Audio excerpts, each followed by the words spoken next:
Hey, welcome back to another HVAC Success Secrets Revealed with Thaddeus and Evan, where we have good conversations with good people, and any good conversation worth having is worth having drunk. Cheers, my friend. Cheers. Peanut butter whiskey. Sounds awful. Got tequila. Tastes delicious. It is awful. I don't even think I'm going to be able to drink it. That was a waste of money, but hey, whatever. Yep, you live and learn. Yeah, that's awesome. You can only do it once, right? Hey, we got, for the first time this year, the one and only Billy Stevens back on the show. Yes, sir. I can't wait for this conversation. It's going to be all around culture, what it is that you can do to improve your team from the inside out. I mean, we've heard all the sayings before: culture eats strategy for breakfast. I mean, if the number one way that you can improve your team, number one thing that you can do for your customer service is to take care of your people and to really drive that culture home. Best way to recruit, improve your culture. I don't know how many more people within the industry can really drive this point home, but I'm excited for the conversation regardless, because Billy's always done a great job of taking complex ideas and making them really, really simple. So I'm excited for this conversation today. Right. And like one that I'm also super excited to get into is just sharing your financials with your employees.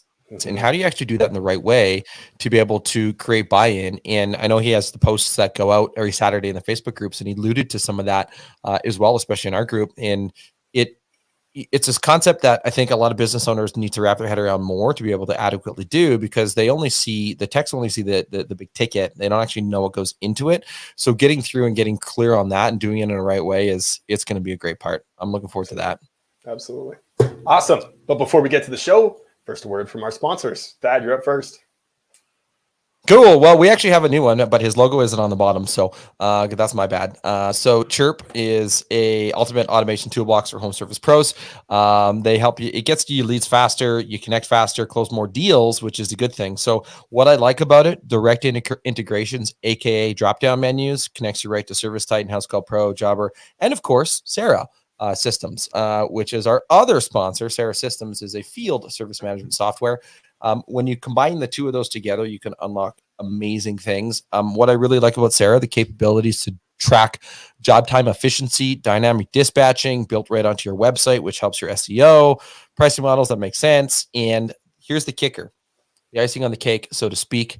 Sera users have an average increase of 52% of their revenue within the first 6 months and double their profits on average.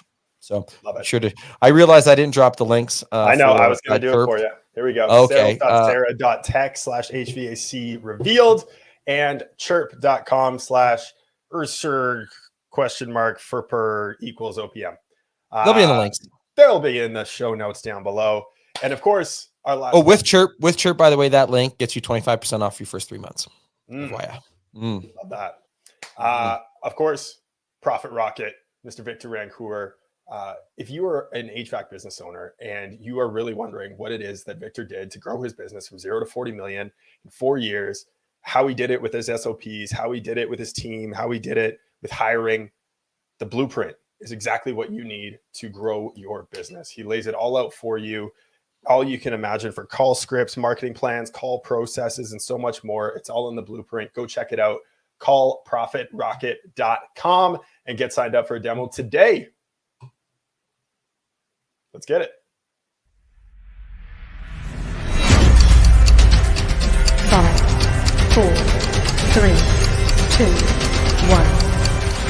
Welcome to HVAC Success Secrets Revealed, a show where we interview industry leaders and disruptors, revealing the success secrets to create and unleash the ultimate HVAC business. Now your hosts, Thaddeus and Evan. Billy, welcome back, sir. Hey, guys. Good to see you. Good to see you. Yeah? Did you have a nice little break there over the holidays? I did. How was it up in Canada? Nice and cold? Cold as fuck. It's 84 degrees in Dallas today. Oh, it's partly sunny and 23 Fahrenheit here today. Ooh, I have actually the same temperature for once as you, except for it's 25 Fahrenheit. So there we go. It's brutal. You're 25 Fahrenheit? Yeah. Okay. Because you guys use the metric system. So for everybody on this show to know, when they talk numbers, it's probably numbers you don't recognize. Usually, that's why we convert Usually, it. Well, if you go convert Celsius, it's it. All minus right, 2. so I've worked on you long enough to you convert it to the American way of doing things. That's it. That's it. The only way, because they are the only country in the world that still uses Fahrenheit. I Maybe know not it. the We only just country, weren't. but I remember there was a big push when I was a kid to get us to go metric when I was like first, second, third grade, and in fourth grade they said to hell with it. They just stopped pushing it, and they never push it again in the schools. Stubborn bunch you got down there. Yeah, Eh? yeah, Awesome. yeah. So Culture. I'm excited for this Yeah. conversation. Mhm. Before we get into some of your talking points and some of your tips and really diving into 3 different areas and how you can improve your culture, I'm curious if you could even share a story of when the culture wasn't as good when you were running your company, and then we'll get into how you identified that, how you took back control, and all of those aspects of it. But if you can talk a little bit to just how bad culture was in your company before you realized it was an issue. absolutely. So this going back many years. This is back when I owned Berkey's, my first company. And as we were growing the company, you take on these different jobs, right? You in the beginning you kind of do everything, and then you hire managers to manage, and now you're managing managers, and then before you know it, your managers are managing managers, and you're just even further away from the action. And so culture can change just based off of the things that I would do, the things maybe you had a manager that just didn't get along with the group or whatever, and that can create bad culture. It just can happen in so many different ways. And so this is what I was experiencing. I basically had a manager that was causing some culture problems, and I wanted to fix it. And of course, we changed the management team and started doing the things the way I wanted to do. And I hired these people on what's the most important part for me is integrity. Integrity is what I look at in a person, because as I always say, you can't teach integrity or honesty. You're either born with it or you're not. And that's the thing that is very important, is to find these people, and it doesn't take long to figure out what kind of person they are. And so I would really lean on integrity. And integrity, I actually pulled this up because I knew we were going to be talking about it today. So that integrity means being honest and having strong and moral principles. It also, a person with integrity behaves ethically and does the right thing, even behind closed doors. So what that means is whether it's a partner in a business that you're partnered with, or if it's employees or managers or whatever, how do they talk about you when you're not at the office or not in front of other peers, right? And that is when you know your integrity your culture has improved, when what they're doing behind the scenes is up to snuff, if you will, or a positive impact, even beyond that. So, you want your employees talking about your company just like you do when they're not at work. And this is how you really can judge your culture and how it's going for you. And so if they are really involved in your company and really talk about it when they're at a restaurant, they see someone, they meet some people and they want to talk about their company, then you have a pretty good culture per se. But that could be a person by person deal. And so what I did, honestly, it kind of leads into what we were going to talk about today. The second thing we were going to talk about was sharing your financials. The first thing we were going to talk about, and we can talk about that first, because that kind of leads into what your question was. I was having culture problems because employees, and they think that we make all the money and they don't get any, they don't get as much, right? And that opened my eyes one day when I kept hearing it, but not really understanding it or doing anything about it. And so it just dawned on me one day to have everybody in the meeting, and we took out as a paper back then, because we didn't have a whole bunch of money, so we used paper and tore it up, and we put it in, and we gave everybody a piece of that paper, and we asked them, if you bring in $1,000 to the company, how much does the company make in profit? Write down your dollar figure. And so depending on the number that you get will tell you what your culture is. So that's the beauty of this little test. It's a really good test. And so if the majority of your answers are over 30% of the $1,000 or $300, then your culture is probably not that good, because they feel like you're getting all the money and they're not. If the majority of your answers are below that number, then they understand that the company is doing the best it can to give back to the employees, to the community, and all these things. And so just do a blind test. It's basically the Pepsi versus Coke blind test kind of thing. Ask them this question. Don't prep them on it. And ask everybody in the company, if you will, that doesn't work in the financial department, because they see the real numbers, right? And you'd be surprised. But when I did this little exercise, the number one answer was $500, half of it. Wow. The second most largest, the second number where we got the most answers for was actually $1,000, because they didn't even understand the question. Gotcha. Right? Which was scary. Well, all right, they don't even understand the question, so we got a lot to talk about here. And then the ones that said $500, they just thought that they made $500. For every $1,000 we brought in. And the truth was, back then we probably made negative $20 or negative $100 back then, because we were trying to figure out how to make our business better. And I to be honest with you, I doubt very seriously if there's more than $50 on 1,000 back then. And the scary thing is I still see this today. I know you brought up Victor earlier, but his number was very negative, right? When we started helping him with his business just a little over a year ago. And so we started doing these exercises on how to have these different meetings and how to build the culture and what all these things. And it helped him out, rather quickly, because I worked with him, as much as I could, and spent many times flying out to California to help him out and get this stuff fixed for him. And so we do this with all of our people that are in Sera, our software. We actually have, people that are on staff, and that's what they do. We do check-ins with them every month and everything, and help them go along through the system, through a way that they can improve culture and things like that.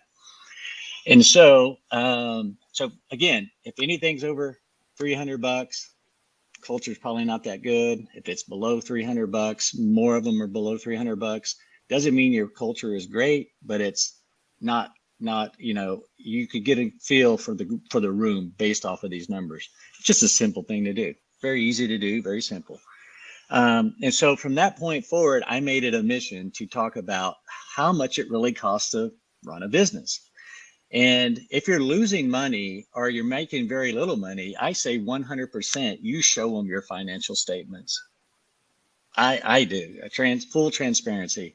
Or you can build graphs and you can pick items out. And the one item that always blew them away, there's several, when you have your financial statements and you show them to them. Like at BillyGo today, we probably spend $20,000 a month on fuel. Right. But they only see the $100 that's going in their tank, and they don't realize that that bill's $20,000 or more, and so that's a big eye opener. And then you'd show them how much it costs to insure the building, or maybe even the rent. And one of the things that I really like to do is talk to them on a level that helps them understand what we're talking about when we start adding all these big numbers up. And so one of the things that I like to do is break it down to how many dollars per hour does it take to pay this one bill? How much work do we have to do to pay this one bill? So if we have a $20,000 per month fuel bill, and you sell $20,000 worth of air conditioners, did you pay your gas bill? No. You just bought air conditioners that cost you at least half that money. Air conditioning equipment, the labor, all these things that cost you at least half or more of that money, right?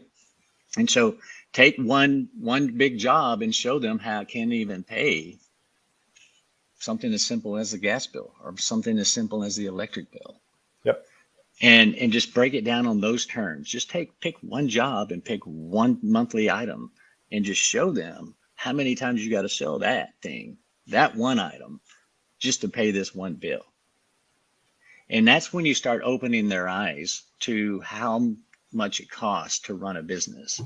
And the other thing is, while you're trying to educate them on this, you're reaffirming this in your own mind.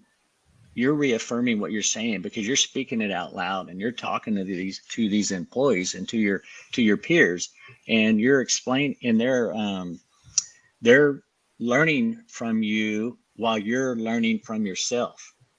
Because if you repeat it and talk about it, you'll start doing it. It'll make you go into action and make you start thinking about it, working on it, and doing things about it. And that they can see that you're trying to make these improvements. And so you can always raise prices, or you can raise some prices or leave them the same and start working on the efficiency of the business, which that's what I prefer to do. I was never wanting to be the highest price company in town. I just wanted to be the most efficient and make my money through efficiency. And that's what we try to teach everyone each and every day. And so this is how we would do that with these people. I love it. Couple points that I want to highlight in there. And I think this guy kind of ties back to, like, how do you start having these conversations? How do you bring this up? And it starts with identifying it as a real problem first. And then once you identify the problem, now we have to realize that the change needs to start with ourselves as a business owner. If we don't start showing up with more integrity, how can we expect our team to? If we don't show up and set the example of what the culture needs to be, how do we expect our team to buy into anything, right? And I love what you said around, who are you when no one's looking? Right. Yeah. Right. When your team isn't in the office, are you on Facebook looking at reels? Or are you thinking about, how can I market my business better? How can I improve my business? Are you watching for entertainment, or are you watching for education? Right.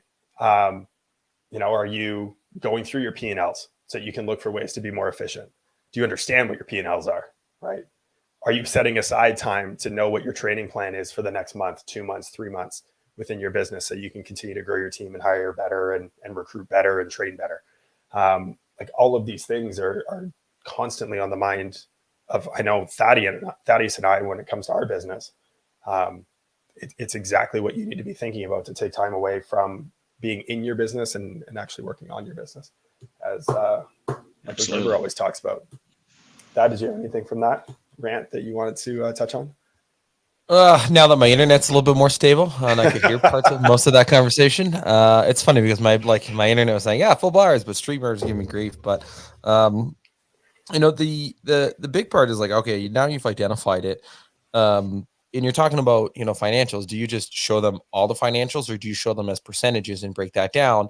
The next step of that question is, do you do that one-on-one, or are you doing it as part of a company-wide meeting or department meeting? How does that generally get structured? Yeah. So the way I do it is, it's really hard to go through an entire financial and to teach.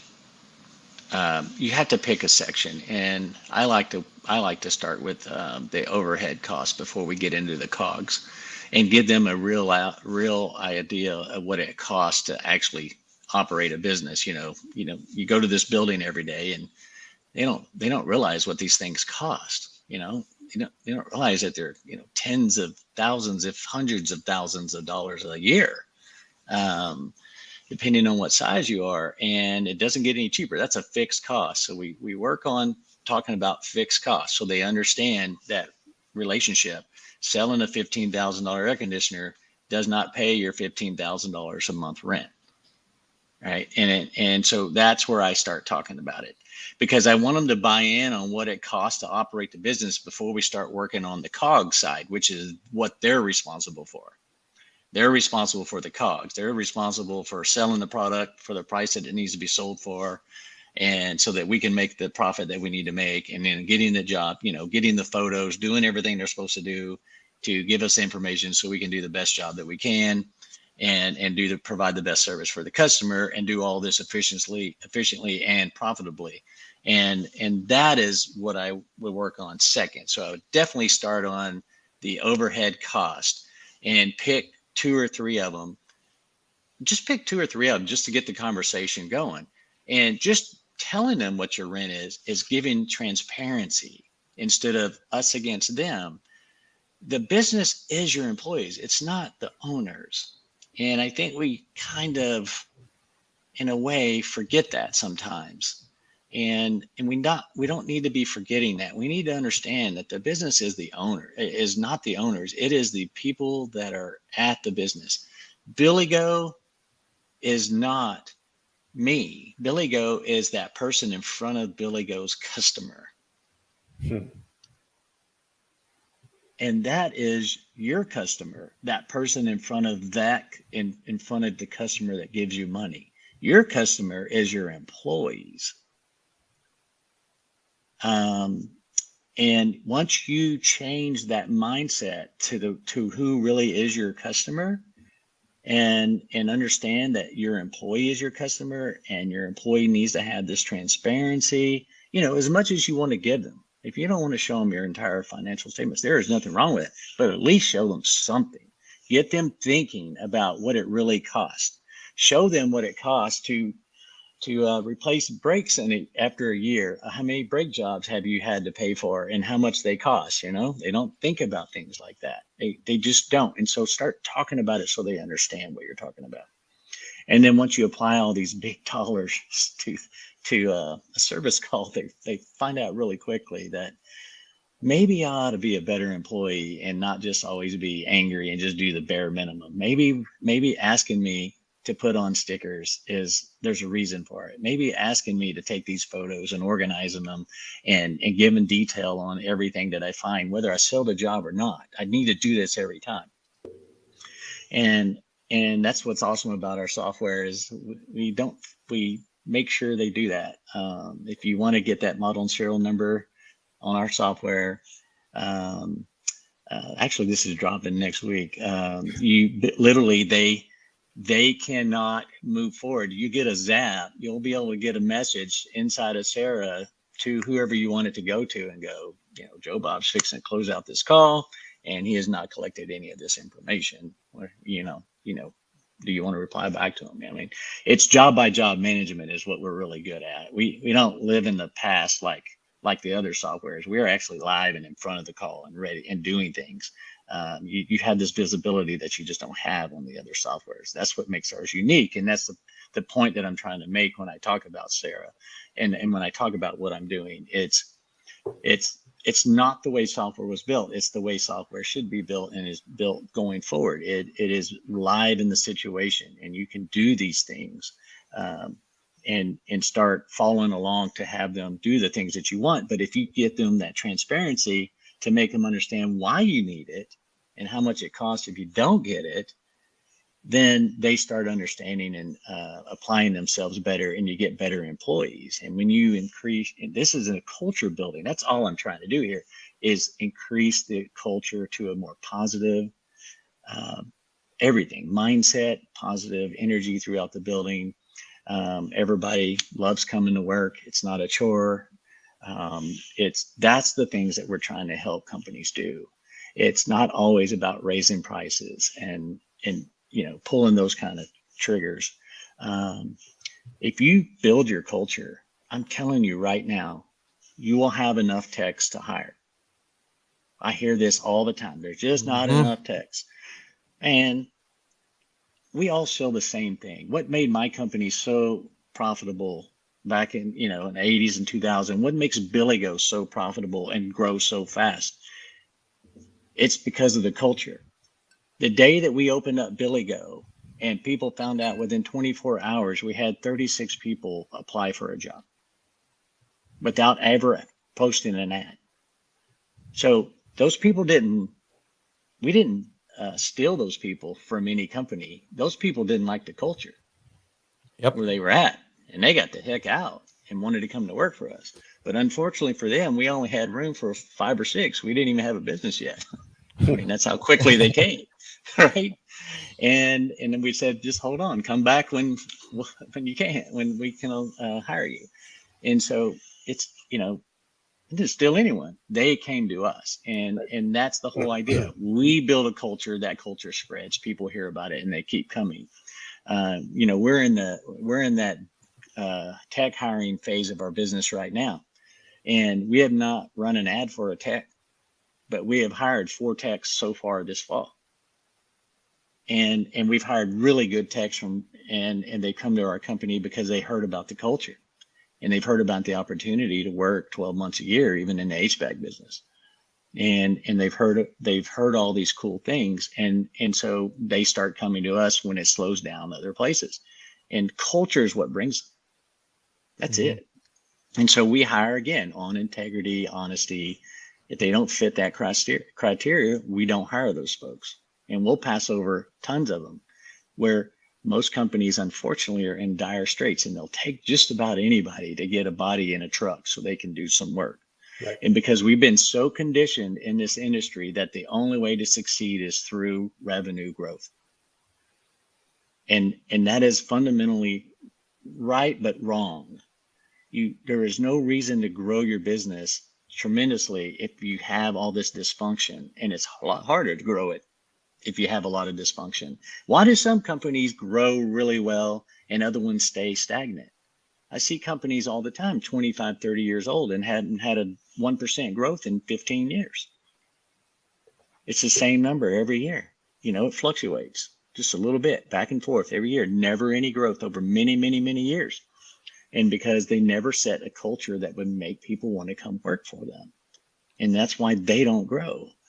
And so culture is very, very, very important in what we do every day. Transparency creates culture. Positive culture. Well, and it's huge, right? I mean, you think, like, even when you said, the business is employees, not the owners. It's people, product, pricing, and the people are your employees. And I've said that numerous times till I'm blue in the face, about it. And when you really boil it down, I mean, you look at some of the greats, and like Tommy Mello even said it too when he was on our podcast. He's like, I recruit people from all over the place because they know about my name and they know about the business because we've created winning culture. I pay my people, people get mad at him for the prices that he charges, but he also pays people a livable wage, and they have a great following within that. And that's really, again, to echo what you said, separates those individuals who are growing their business that are not, because people want to work there. People want to stay there. They're bought into this total vision that you have been able to create as an organization. To back up a second to the overhead costs, and so great, you've got this great, amazing culture. Hiring is easy. You're talking about your financials, and one question that came to mind is, there's a lot of, you're a big proponent too of hitting, a solid margin. You get to, let's call it 20%, right? 15 to 20%. Some people are at 5 to 10. Let's use math. 20%. You're a $10 million per year business. That's a $2 million per year profit. And if you're showing all of your financials, not just the expenses part, I mean, that's obviously part of it, so they can see it on job. But if they're seeing a 20% net on there and they're doing the math, and like, okay, well, if you've went down the road of everything, right? You've opened up the door to show everything. Now they see this 20% net and a $2 million profit. How would you combat a conversation like that? What would you say in that moment? Sure. So we have a year-end party and give them 20% of the money for every employee there, just like we did this year. I mean, we give it back. We give it back to our people. I would pay taxes on it if I didn't. So right. Why don't I just give it back to them and then lower my tax bill that way? That is what you do is, all right, you helped us succeed. Now we need to keep X number of dollars in the bank because we have, out of that profit, you need to explain what profit is. And that's a big thing here. Just because you see $2 million of profit doesn't mean you have $2 million in the bank. With that profit, you have to pay your taxes. And so just for easy math, your tax bill is 40 cents, 40%, right? So you're looking at $800,000 if you just had a straight up tax with no deductions, right? So about, call it 30%, $600,000 worth of taxes. So immediately you went from $2 million to $1.4 million. And so, okay, still $1.4 million is a whole bunch of money.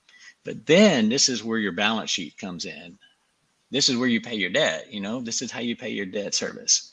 And so when you buy a new truck in today's world, I think if you could even get a truck, it's going to cost you $60,000+ or more, like way more, but at least 60. I'm sorry, I don't know what I pay for them. So I'm assuming they're 60 plus to 100 or whatever they are.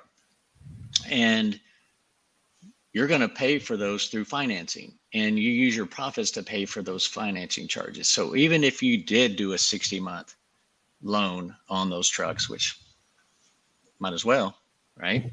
At $60,000 without any interest at all, it's $1,000 a month. Now that you have 10 trucks, that's $10,000 a month, which is $120,000 a year. So now you've got $120,000 that is no longer in that profit, because you had to use that profit to pay that number. And first and foremost, if you're making $2 million, you probably have way more than 10 trucks that you're paying on, especially when you're a 4-year-old business, right? Yep. And so you pay for those costs. You pay for any debt that you have, to grow your business. Maybe you bought a company, or maybe you borrowed money to start the business that you're in. All of that stuff is paid through the profit. And then this is how you explain it to your employees. And you just do a spreadsheet and show them where all the money went. That's all you got to do. Or you don't have to show them that at all if that's not what you want to do. You can show them the after amount after you pay all these costs. But my goal here is just show them something. Let's just start showing transparency and showing and making that analogy that, all right, I just got $10,000 a month on this building here, and I need this many systems to be sold before I can pay my rent. You can only do that if you show them numbers. And when you show them numbers like that, it makes a big difference to them. Now we're talking their language. Oh my gosh, I thought I sold the system for 20 grand. The man put 20 grand in his back pocket. No, it's not how it works. Even in that situation that you just said, if we made a 20% profit, a $20,000 system at 20% is $4,000. You still need to sell 2.5 of those before you even pay the rent at $20,000 each. Mm-hmm. And so reframing it. Yeah, it's extremely, revealing to your employees, because they don't know. Our school system in America, I don't know how they do it in Canada, but in America, we do not talk about money at all. It is they don't talk about it here either. It is the craziest thing. We're in a capitalist society. Our entire country is designed around capitalism, and we don't mention it once in 12 years of schooling. And I don't understand. And they talk about disadvantage. It is disadvantage. Why can't we teach people this that don't understand this? I mean, it came to me naturally. It comes to you guys naturally. That's why you're entrepreneurs. Naturally, you start understanding money, or otherwise you wouldn't make it in business. And so we do have an advantage because naturally we understand. And so why aren't we talking about money in school? I don't understand that. But anyway, that's not my issue. That's the school system. Well, but it is a good conversation, right? You may think about that. Right. And when you said it comes to us naturally, then the only reason that I think it comes to me naturally is my parents normalized the conversation. I had a paper out in grade 5 onwards. I was 10 years old working and earning money. And I think I was probably earning money before that with chores. And so they normalized part of it for me to help understand the concept of money. I was 15 or 16 when I had my first credit card. I understood the concept of credit and debt at 16 because of my parents, right? And that's where part falls to. So in part of our podcast isn't just business things. So I'm going to, ask you this in terms of a parent. You're successful. You have kids. You've talked a lot about money. If somebody's listened to this and said, maybe I should talk to my kids about some of the basics of money, what sort of advice would you give them? So talking to your kids, I started very early. In fact, my wife and I, before we had any money, we created an invest as soon as our kids got a Social Security card, which is pretty much right away after they're born. We started, investing for them and we turned it into a bill. I mean, it was like paying your electric bill or your rent. I mean, every month we put in $220 to fund our kids' education. We started from day one because we knew that over time we would have enough money to pay, if they wanted to go to college, that we would have the money just in case we didn't have it. If we would have spent it and we weren't successful, then we were getting all these loans that everybody wished that the government would pay off. Right. And so immediately we started talking about that money and explaining that to our kids, why we were doing this, why they needed to work hard in school so that they can further their education, and that their parents have been working on saving this money for them. And so the conversation of money, it started with my kids right away. I'm the kind of guy that will sit down in a restaurant and I'll go and I'll look at, back in the day, they'll have a little container there that has the sugar packets, and nobody thinks twice about the sugar packets, right? They rip a couple of them open, pour them in their tea or their coffee. Well, we would talk about the guy that made the paper that the sugar was in. That's the guy that's making all the money, right? And we would just basically talk about that. We didn't talk about the guy that had the Ferrari. We talked about the guy that made the paper, because that was the guy that had the Ferrari. Mm-hmm. Right. And when we would talk about cars, because I like cars, we talked about the guy that made the lug nuts, because there's 20 of those that go on every car, and every car has them, but yet there's only so many Ferraris, right? Mm-hmm. So all the cars have lug nuts. Who do you think has more money, the Ferrari guy or the guy making the lug nuts? So that's the point, is I would educate my kids on the little things, the things that are just sitting right in front of us that aren't obvious to us, that entrepreneurs took the time to go, man, instead of having that sugar thing that's got all the rice in it and to keep the sugar dry, and then occasionally you see the ants that have gotten in it, and there's always ants coming in the restaurant because you got the sugar container out on the table all the time. Well, the guy saw that and said, why don't I just put it in paper packets and stop that problem? Keep the sugar dry. And so this is how I talk to my kids from day one, constantly talking to them. And my kids both are very successful. They work hard. They have money in the bank, and they're 25 and 23s, because when they started working, they understood they needed to save some of their money and prepare for the future and buy a home. Those are the things, that come naturally from that. So I take this same concept and I do this with my kids at work. Right? All those people at work, no matter how old they are, it's not too late to start learning about this, about how much it costs to make things and to do things and to run these businesses. And it's an easy conversation. And I even learned more about myself and money as I talked more and more about it. That's when I got better at my business, right? And I took my business more seriously. Instead of it being a grind, it became a mission. I was driven by a mission to actually make money and not worry about whether or not we could go on a vacation, or if I wanted to do whatever. I wanted to be in that position. Really, my motivation was I wanted to be able to wear shorts to work and not be told what to wear. Like when we met you down in Dallas, and you walked out of a meeting. I'm not going to say who it was with, but some very high level individuals within the space, and you have, I think, a hoodie on and shorts and sneakers, and I think your hat might not have even been straight. And you're like, this is how I am. This is how I roll, right? But it's power, right? I mean, like, it's self confidence in yourself, right? I mean, I don't need a tie and a fancy suit. That's the last thing I want. Right? I want to be myself. I don't want to be something that I'm not. I'm not a snake. I don't want to be a snake oil salesman. You know what I'm saying? Yeah. Be that guy spewing all over the internet, all these promises and taking your money. I'm not going to lie. Working from home, I love the fact that I don't have to wear a suit and that I wear track pants every single day. But there is something to say about wearing a very, like, a fit for you suit, and like custom suit, custom shirt, every now and again. The honest thing that happened, not every day. When I first started dating my wife, she was still in college, and I was a little bit older than her. And her mom was, not really sure. At the time, I was a bartender, and I had side jobs that I did. I had my little businesses going, but ultimately, I tended bar to pay my rent. So, and her mom wasn't really high on that, and I don't really blame her at all. I would do the same thing probably. Thankfully, my daughter didn't do that to me. But anyway, long story short, she said, "Are you sure you want to marry a guy that doesn't wear a suit to work? I mean, don't you want a professional guy?" And that was where my motivation came from. I'm like, all right, I'm going to show this lady I'm never going to wear a suit and tie unless I'm going to a function that I have to wear one.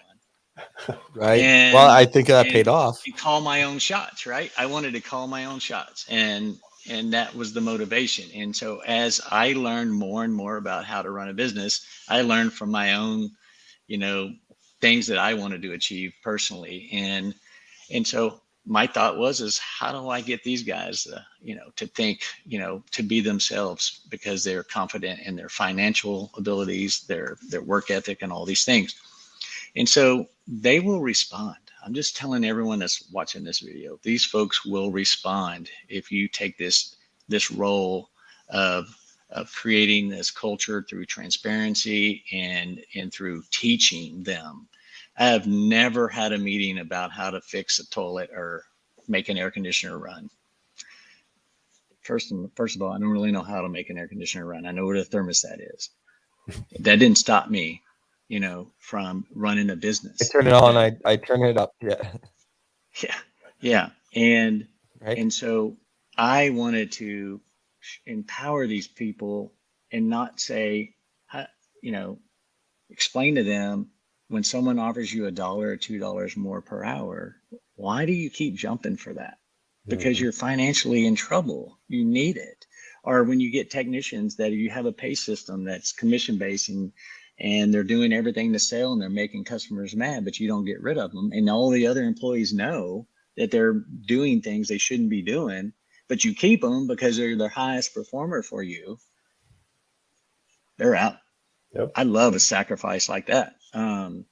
It's one of the best things you can do for your culture. That's the best thing you can do for your culture. You want to show the rest of your staff that you value your team's culture above all things, above profits. You fire your number one salesperson. Yep. If they're a bad fit. Let's dive into that. If they're a bad fit. Because I think that's if they're a bad fit. Is that a key part that you left out there? Yeah, if they're a bad fit. If they're a bad fit. Like you said, sometimes you need that sacrificial goat. Right. But I mean, that can also kind of come into point number 3 when we get to there. But I do want to get to the random question generator because, of course, you know that it is something that we do in our show. So I actually haven't read them. So I actually don't even know what the questions are. So no, you haven't either. I don't even know what they are this time either. So if you were to choose question 1, 2, or 3, which question do you want? Or 4? There's actually 4. There's 4 this time. There's all 4 right, this I'll time. take 4 because I've never had 4 before. Do 4. Dude, we go down that road. What That's recent? What she said. No, this is the question. Right. Hang on. This. That's what she said. What recent thing have you decided that you're completely over and done with?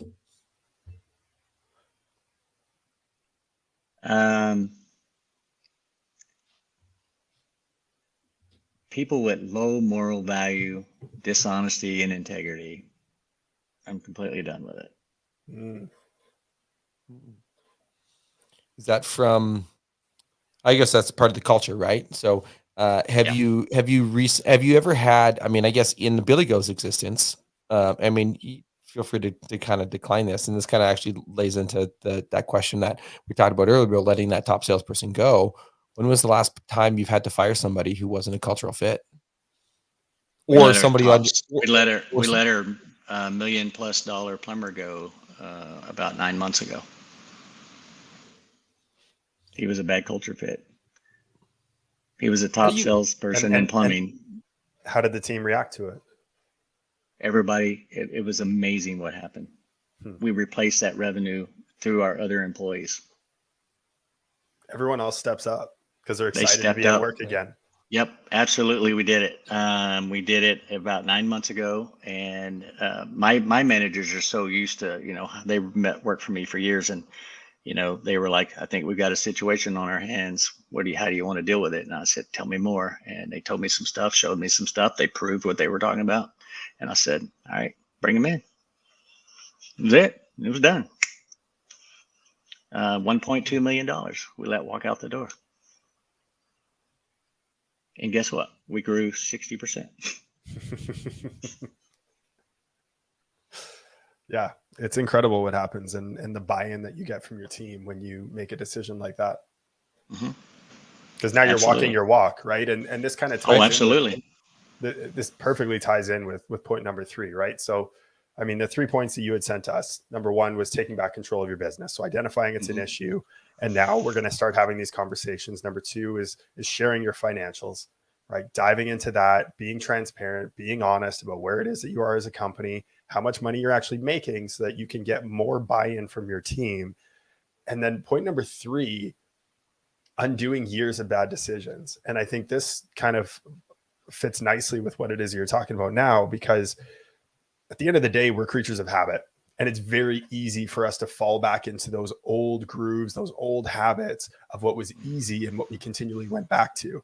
So how is it that you then stop not only your team, but yourself from falling back into those old habits of bad culture that you're trying to undo and move forward as a company?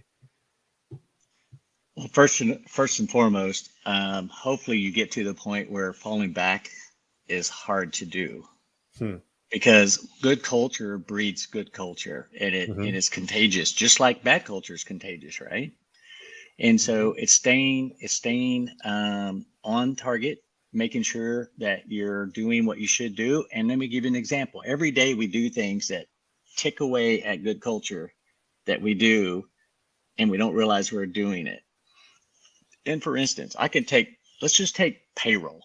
This is my favorite subject. This is the best culture killer in the world, is the way that we pay people.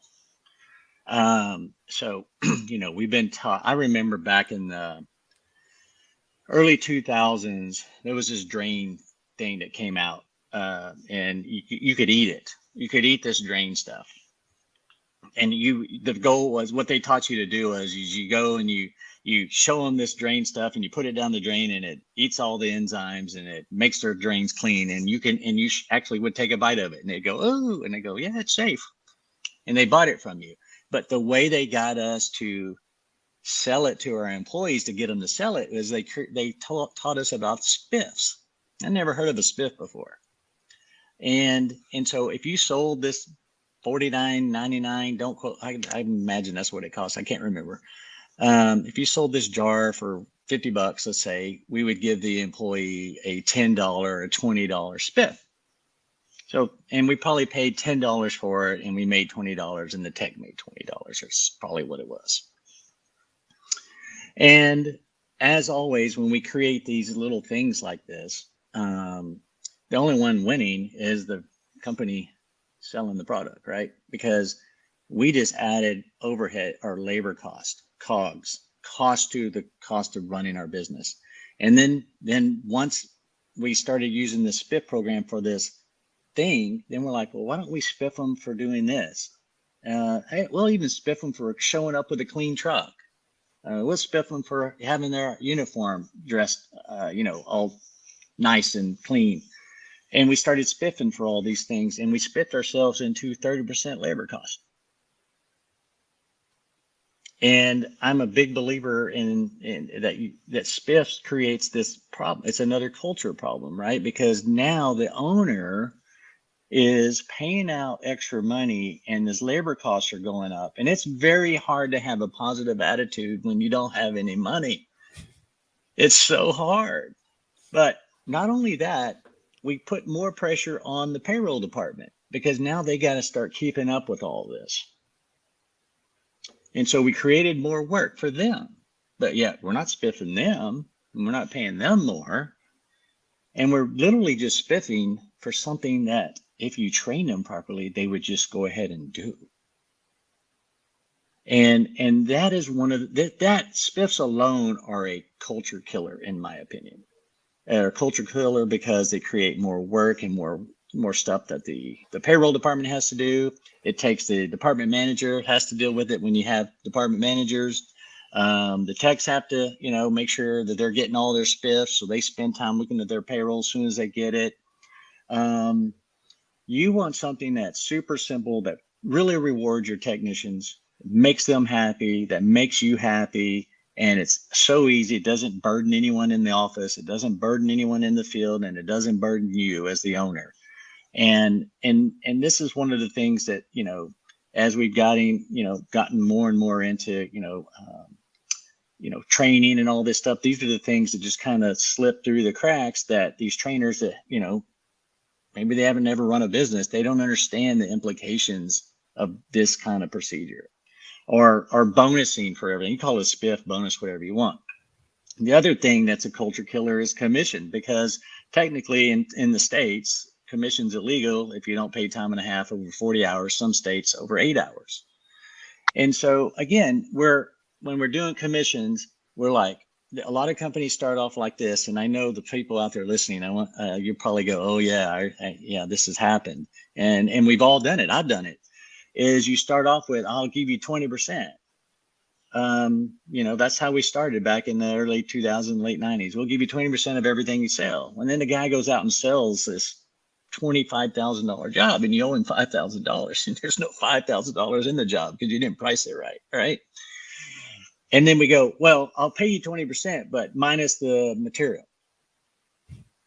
So we can get it knocked down because I'm getting killed here. Right. Mm-hmm. And then we do that for a little while, and we go, oh, okay. So if you use a subcontractor, I'm going to deduct that as well. So I'm giving you 20%, but I'm deducting the material now. I'm deducting the subcontractor now. If you use a helper, I'm going to deduct that. And so you just keep taking away. And so you're killing the integrity, because you told him you'd pay him 20% of everything, until he actually went out and sold some big stuff, and it started costing you more than you can afford to pay him. And so you started cutting back on it and changing it. And so now this is the years of bad decisions, right? Because almost every company is in this situation right now. I see it because they come to us all the time about how to pay people. And so now that we've got that, this them against us, everybody's checking to make sure they're not getting, screwed, if you will, because it's so complicated now. All right, what was the material cost on this? You know what? I won't use any material. I'll sell less because the material's costing me money. So I'll go around it, or I'll just fix this part. And now you got a callback because they should have replaced it. And so it creates all of these problems. And now you're doing callbacks all the time. And these are just the little things that we just do every day. We don't realize that just kind of really stamp down our culture problem. It just really makes it hard to run a good, really high elevated culture in your company. And so if we could stop doing these things that complicate our companies, complicate our pay systems, complicate every part of our business, and start simplifying the business and making sure that everybody understands where the business is going and what we're all trying to achieve together, then your culture is going to go up higher. And this is more profitable to you than raising your prices. And so you're going to have to get your business back. You're going to have to get them to in a pay system that that will provide this culture that you're looking for. You need to take the pressure off of them of having to sell something, because if they go to a job and get a zero ticket, they get nothing, right? Well, as soon as they get nothing, are they happy? Or are they mad?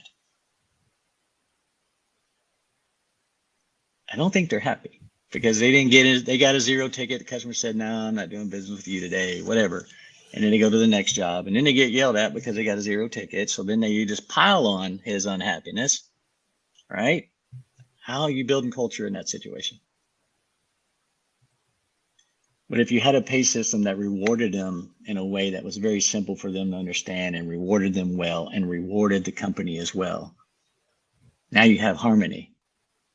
And so this is how we build culture. And not only that, we improve the financials at the same time, because everybody's in a very positive culture.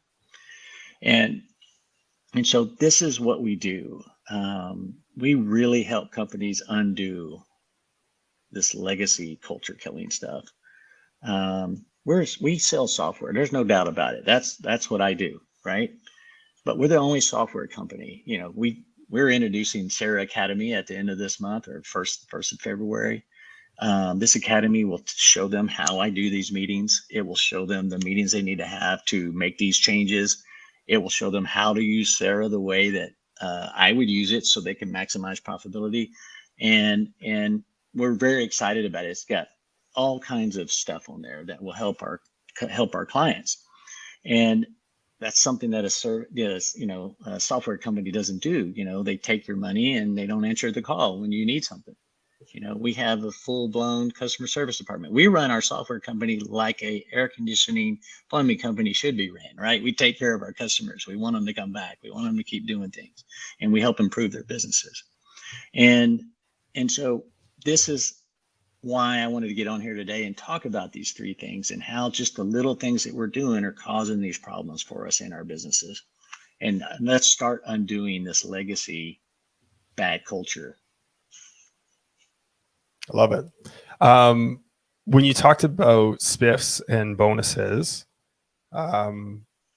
being something that can really hurt your culture, how is it that you would then go about rewarding employees or benefiting employees for performance that's going above and beyond what's expected of them?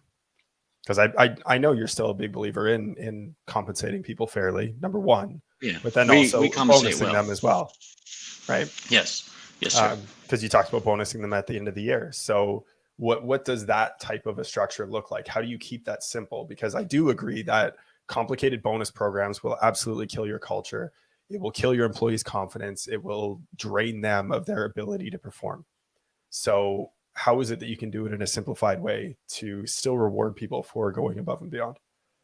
We don't tie anything to revenue that they make as technicians. Everybody gets to win, even if it's just the guy that's delivering parts. He wins at the same rate that everyone else wins on the bonus program. All right? If the bonus is $5,000 for every single employee in the business, that's awesome. But if it's $10,000 for that high performer and $100 for that guy that drives the parts around, that's a bad culture.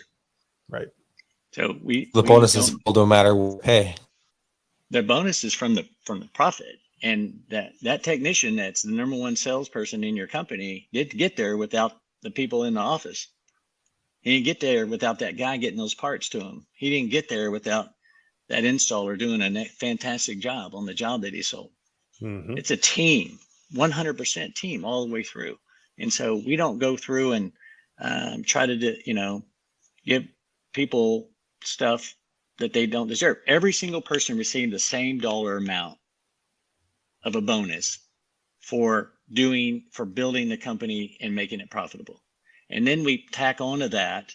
This is something that y'all would like. We tack on an additional $100. This is how you build culture and keep people coming back and keep people working for you, because we have almost zero turnover. If someone leaves our company, we pretty much force them to leave, right? We're ahead of the curve. So every single employee gets $100 for every month that they work for the business.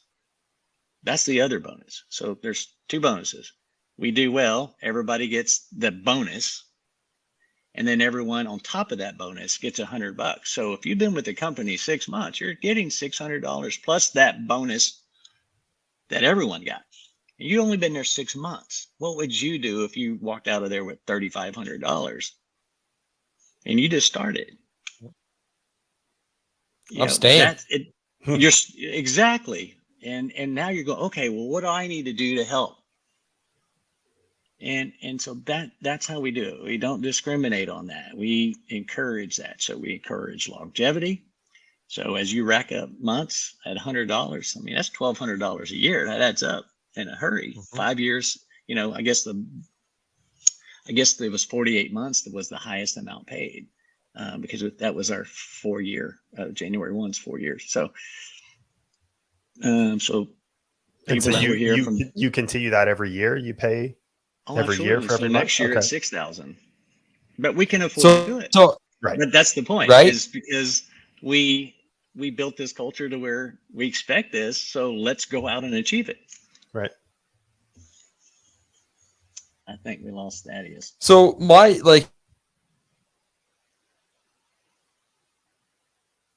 is one. Sorry, I have two questions. My internet, it's because my Either internet it's says his it's strong, but my internet or he screen kept it's having. drinking. Yeah, exactly. I keep drinking that shitty peanut butter fucking whiskey, and now I'm just like, fuck it, full send. How do you forecast? So like, I mean, you have an employee that's been there for 10 years, 120 months, $100, that's $12,000. How do you adequately forecast for that?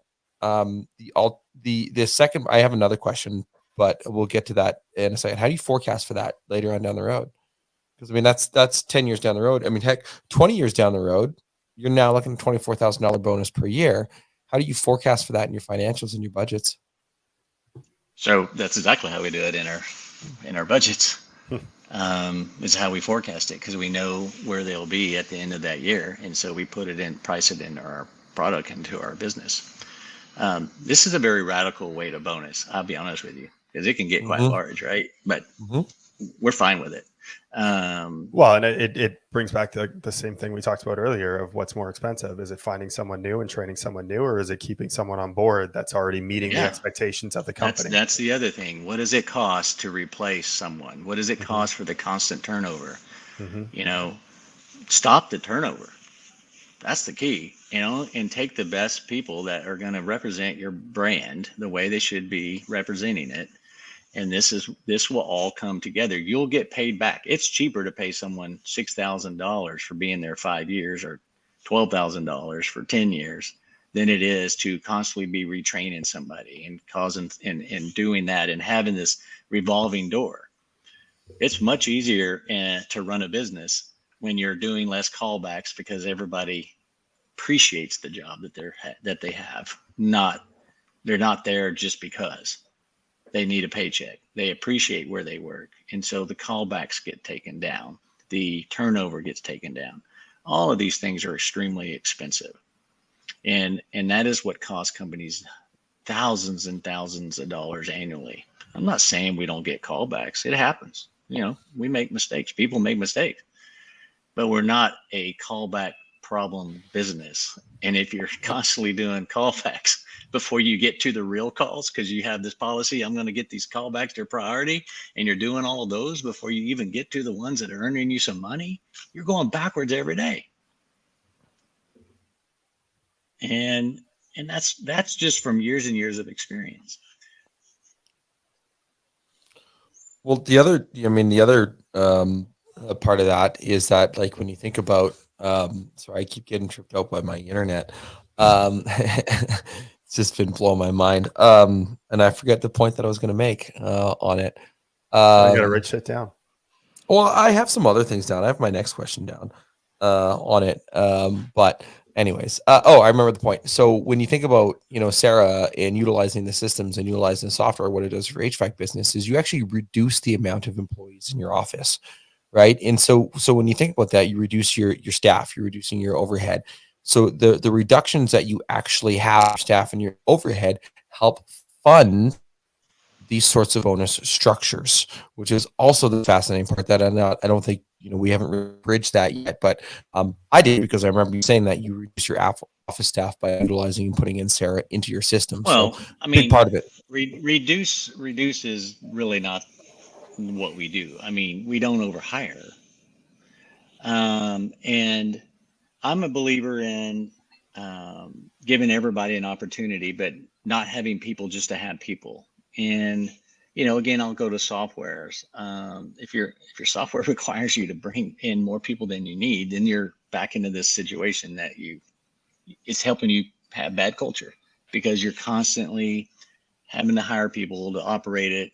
And so don't overhire, hire better, right? And hire only what you need. And this is what we do. So we don't reduce staff. Obviously, what we do is we take these people and we give them better jobs. We reassign them. Like we have them help us on rehashing, or they just do more things. Maybe they help in the accounting. They just do extra little things because we free up their workload. and we can free up their workload with less people if that's what you want to do, or you keep the people you have and you grow into those many people. And so we went from 7 million in revenue at Sera, not Sera, at BillyGo last year to 11.5 million this year. And we did it with the same 4 ladies in the office. So we wanted to see how far we could go before we really needed to add another person. And my employees understand that what we're trying to prove here, because BillyGo is a beta test company for Sera, so we can try these ideas out, right? And then pass them along to you. So I'll do all the hard work and the cost and the burden that goes with all this testing, and then we'll give you the results. And so what we realized was going from 7 million to 11.5 million in a 12-month period with these same 4 ladies, and then the same 3 department managers. 2 department managers and then an indoor sales manager, if you will. So we've had those 7 people from day one. So every year we continue to grow from $0 on the first day to $11.5 million on the 4th year. And so our budgets for 2023 for BillyGo is, we're actually thinking we're going to do about 18 to 20 million. So we looked at doing a budget for 18 million. Even in this down economy, we feel like our company is going to grow more than it did last year. And that's a whole nother podcast we could get into, and why we're not forecasting a 20% dip like we're forecasting, growing about 40, 50% over this year. And so we sat down and we're like, okay, where are we inefficient? Where do we need someone or more than one person or several people? And, and I asked them, how do you feel like your job is? Are you overloaded? Are we making you work extra? And they're like, no, we're still leaving at 4 o'clock. I get here at 8 o'clock. I leave at 4. That's still happening. And I'm like, well, at what point do you want us to bring in somebody? And they're like, well, I mean, maybe we can do it. Maybe we wait till we get into the spring, because right now, I mean, we just don't see like we need anyone. And so I keep pushing them because I want them to go, well, tell me if you need someone, right? We want to get this ratio right. And as we continue to build these things out in Sera, it kind of reduces the need to keep adding people. And so what we did is we went ahead and put one extra person in the budget, but there was no plan to hire them at this point. So we think we can we're going to see if we can get to 18 million with the same seven people, because they're not complaining. So think about that for a second. I mean, 18, That's not. Yeah, I mean, but this ties back into everything that we've talked about today. Every single point that we've talked about today. When you have a great culture and people go to bat for the company, they will continue to go to bat for you time in and time out again. And this really exemplifies that point. They're like, hey, you know what? We started, now we're gonna almost double your revenue. And by the way, if anybody wants to think about how does Billy's mindset shift about economic times, go check out our episode that we had in December with Landon Brewer and Billy, because we talked extensively about the upcoming recession. How do you change your mindset? But like, when you have your office staff bought into this, to be able to do this, to say like, we actually don't need anybody. Powerful stuff. Mm-hmm. It really is. I was expecting to hire people this year, and so far we're not interviewing, we're not doing anything, and so we'll see. I will report back if it changes. That is definitely. But as far as the office staff is concerned at all, and Sera's only been on the market a year. Our competitors have 10 years head start. And they could have solved these problems 10 years ago, and they never did. And so we're solving these problems now. And, we're a young company and we're growing extremely fast. And are we perfect? No, not even for a second. Will we ever be perfect? Not as long as I own it, because I never stop. I never stop. But we're releasing new product every 2 weeks now. We've got it in a 2-week cadence. We got all the teams built. We're really moving through, and we're always thinking about how do we get rid of this workload on these folks so that they can take a breath, go to the bathroom. Nobody ever wants the dispatcher to go on vacation or call in sick, right? And we're running thousands and thousands of calls a year with basically 4 people. And if they all go on vacation, and we have a very lucrative vacation package as well, part of the culture. I think you get 3 or 4 weeks after 4 or 5 years. It's pretty crazy. We really take care of them. So that's what we do at BillyGo. We just continue to innovate. And if you want to innovate and get profitable, you need to talk to us. I mean, that's just the way it is. And I can back up everything. That's one thing I'll do. There's a lot of guys on social media, yelling, "Oh, I would take 100 million from my company." Oh, no. Well, no, you wouldn't, because nobody would give it to you. And I'm doing 40, 50, 60 million a year. No. I'll back up anything. So if anybody wants to see anything that I'm talking about, if you want to see our numbers, if you want to see whatever, I'll show them to you. Come to our office. I'll break it all out for you. We'd love for people to come to Sera and BillyGo. Well, there you go. If you want to get in touch how with we do this. Billy at Sera.tech. He will welcome you with open arms. I've seen your facility too, by the way. BillyGo and Sera in one house. Phenomenal place. I'm going to shamelessly plug you to be able to, if anybody wants to get in touch, Billy at Sera.tech. Sera.tech is their website. If you're like, fuck, I just want to get on a demo. sales.sera.tech/HVAC-revealed to do that. Yeah, I just have one announcement I'd like to make. Sera is doing really well, and we actually create efficiency and culture in Sera just like we do at BillyGo. I mean, that's the whole point, right? And we're very lean and we're very efficient in what we do. And so we put budgets together for 2023, and we just have I want to talk to y'all about how much we cost now that we've gotten past that growth stage, that startup phase where we needed every dollar we could get. So going forward, starting February 1, Sera is only $395 a month for up to 4 technicians, and only $149 a month for any additional tech. So it's a very affordable, and it really cuts the cost to run your business. In my opinion, Sera is free. It's very affordable. It's not a long-term contract. It's just a 1-year contract. And for only $395 a month for up to 4 techs, that's a smoking deal. And if you have more techs than that, it's only an additional $149 per tech. And there's no charges for the office, no charges for anybody in the warehouse, none of that stuff. It's just and no charges for your marketing company. That's right. That is right. AKA on purpose media.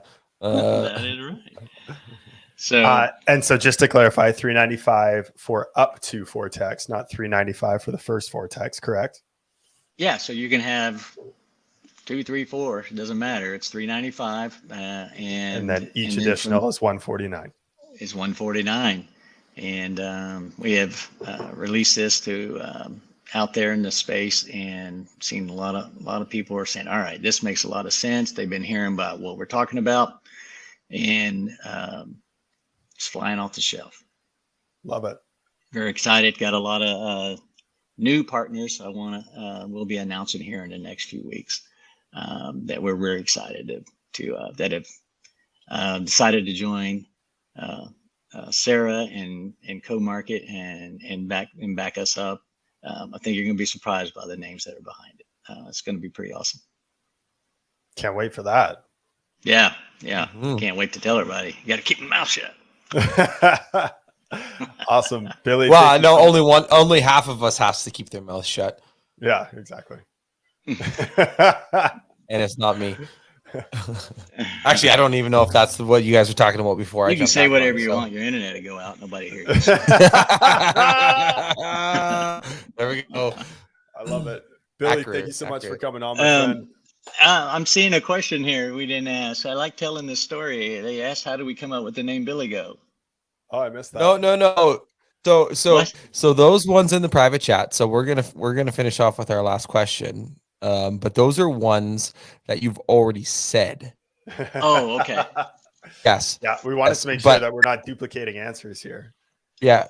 Basically, what you see in you. that chat, you can't say the same thing. Oh. Well, for those who didn't hear it, my wife kept saying, "Billy, go do this, go do that. Billy, go take the trash out." Whatever she was telling me, and then she said it so many times, I went and bought BillyGo.com. So there you go.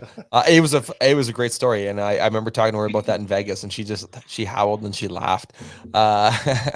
So I guess, Billy, one final question. What is one question that you wished people would ask you more but don't? So you ask me this every time, and so I got to come up with something different all the time. Let's go culture related. Culture related. Culture related. Yeah. So hey, that's a perfect segue. Why don't you ask me about culture? Because that's really not a question anybody asks. So I would love for people to start asking me about more culture tips, because I have a million different things you can do, and every single one of them are very simple. And the beauty of it is they start taking effect immediately as soon as you start implementing these little bitty things. And it doesn't even take any work. It's just easy as taking the time to text them and tell them, "Great day today. Thanks for everything." Or tell them thank you every time you see them, your employees. It's just little things like that that really make a big difference and get people excited about, working at that company with you. I never refer to myself as a boss. That's the last thing I'm going to do. I work with these people and they work with me, and together we build really great businesses. I'm not one to brag on myself, but I know how to build businesses. I know how to build them profitably, and I know how to build them fast. And I have a lot of this information that I want to share. And that's why I'm on these podcasts so often, because I really want to share what I know. Because once you have the answers, the little answers that, you don't have to have big answers, just a lot of little ones add up to big things. It really makes a big difference. It really does. I would agree. Thank you so much, Billy. I was just going to say that the knowledge that you possess of the years in the trade, what you've accomplished, what you've started, what you've exited out of, and what you're currently building again to maybe exit out of again, is a testament to who you are. Well, thank you for that. I'll buy you a drink next time I see you. I think you bought all the drinks last time we got in touch with each other, and we know how that ended. So, yeah, no, we don't. We don't remember. I remember dropping a drink. Yeah, I was going to say, as soon as both of you dropped a drink, the night was over for you too. Yep, and we both went left. to bed. Everybody left when we dropped our drinks. That's how you know when you've had too much. I'm still holding on to mine. We've had a great time with you, Billy. Thank you so much for joining. Appreciate it very much. Thank you for all the value you bring to the show, to our listeners, and to the industry as a whole. Appreciate you, my friend. Thank you very much. Thank you, guys. Take care. Until next time. Until next time. All righty. Cheers. Cheers. Well, that's a wrap on another episode of HVAC Success Secrets Revealed. Before you go, two quick things. First off, join our Facebook group, facebook.com/groups/HVAC Revealed. The other thing, if you took one tiny bit of information out of this show, no matter how big, no matter how small, all we ask is for you to introduce this to one person in your contacts list. That's it. That's all. One person. So they too can unleash the ultimate HVAC